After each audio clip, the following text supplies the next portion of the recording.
Buenas noches, me presento, soy Andrés Felipe Valdés, alumno del curso de Física General. El día de hoy voy a hacer la presentación del ejercicio número 1 de la tarea número 2 de dinámica y energía. Para ello, bueno, primero que todo, este es mi documento de identidad.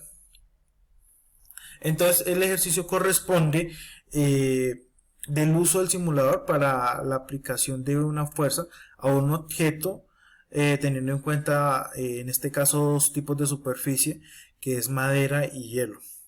Como podemos observar, ya tengo aquí en pantalla el ejercicio desarrollado con los datos que aplica o indica la guía.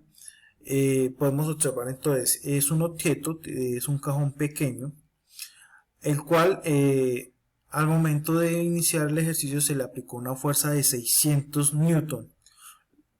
Entonces, lo que debemos de desarrollar en este ejercicio son 5 preguntas. Para el desarrollo de la primera pregunta nos dice cuáles son los valores de la fuerza aplicada y la fuerza de fricción.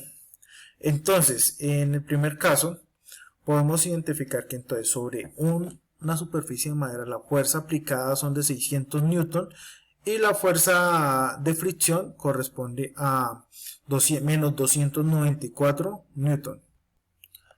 Y para una superficie de hielo podemos entonces tener que aplicamos la misma fuerza, 600 newton, pero entonces la fuerza de fricción es igual a 0.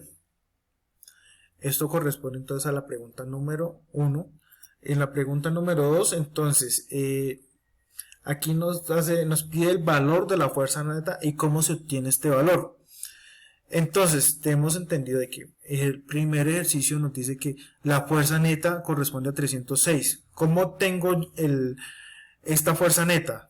Se obtiene a partir de la fuerza aplicada menos la fuerza de fricción. Y eso nos arrojará el dato de la fuerza neta.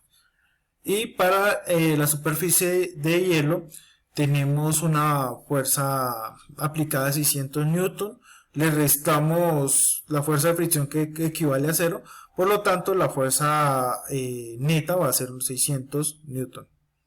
Entonces, ya como la tercera pregunta nos dice, ¿cuál es la distancia recorrida y el tiempo utilizado a recorrer esta distancia?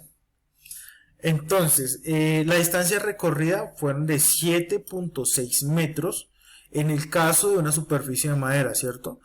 Y teniendo como resultado un tiempo aproximado de 2.7, casi 3 segundos,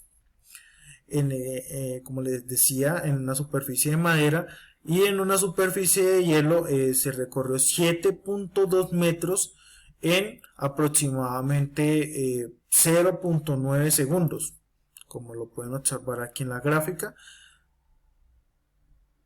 De igual forma, esta gráfica nos dice que es una gráfica tipo exponencial en el caso de la superficie de hielo, y para el caso de la madera también es una función exponencial de la relación del tiempo con respecto a la distancia recorrida. En la pregunta número 4 dice qué tipo de gráfica se obtuvo en relación de la velocidad contra el tiempo, qué tipo de movimiento representa la gráfica y cuál es el comportamiento de la velocidad del objeto a medida que el tiempo cambia.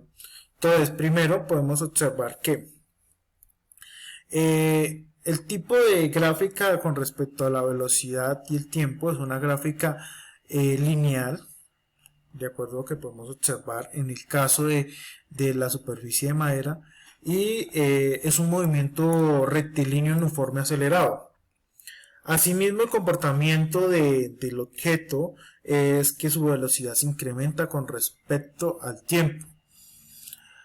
Estas mismas aclaraciones las podemos hacer con el simulador para la superficie de hielo.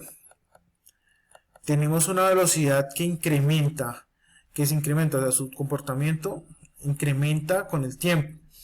Y su función es una función lineal, o su tipo de gráfica es una que corresponde a las funciones lineales. y el movimiento es un movimiento rectilíneo uniforme. Y ya por último tenemos que qué aceleración nos obtuvo el ejercicio. Entonces decimos que en el caso de la superficie de madera es 3.6 metros por segundo sobre segundo al cuadrado.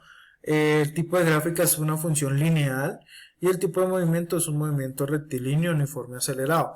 Y para el caso de una superficie de hielo, la aceleración es de 6 metros sobre segundo al cuadrado y el tipo de gráfica es una gráfica lineal. Igualmente el tipo de movimiento es un movimiento rectilíneo uniforme acelerado. Muchas gracias.